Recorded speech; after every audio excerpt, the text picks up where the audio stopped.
King High School throughout the course of the season has steadily improved their offense. They had their best scoring game of the year last week and their largest lead of the season earlier in this quarter before the Brody Brown touchdown. So this team is looking very strong offensively, and going to the boundary, Pat McCarthy focused strictly on the offense. The whole first quarter, the method was the offensive blocking and that front five. And just to say this offense in the first 12 minutes, they've looked as good as they ever have all season. Back to you guys. Good job, Nick.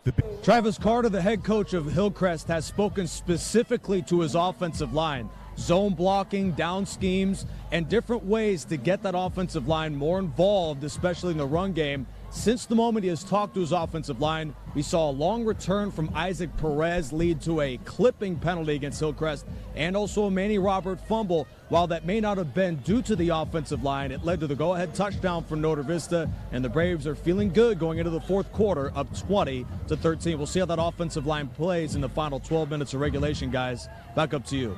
Not very often do you get a football game with these type of implications, as you mentioned earlier, this being a de facto conference championship. Also not very often do you get a game where Hillcrest plays a home contest on the road against their rival Notre Vista. So despite this being a Trojans home game, this has the feeling of a neutral site conference championship. Can't wait to do it.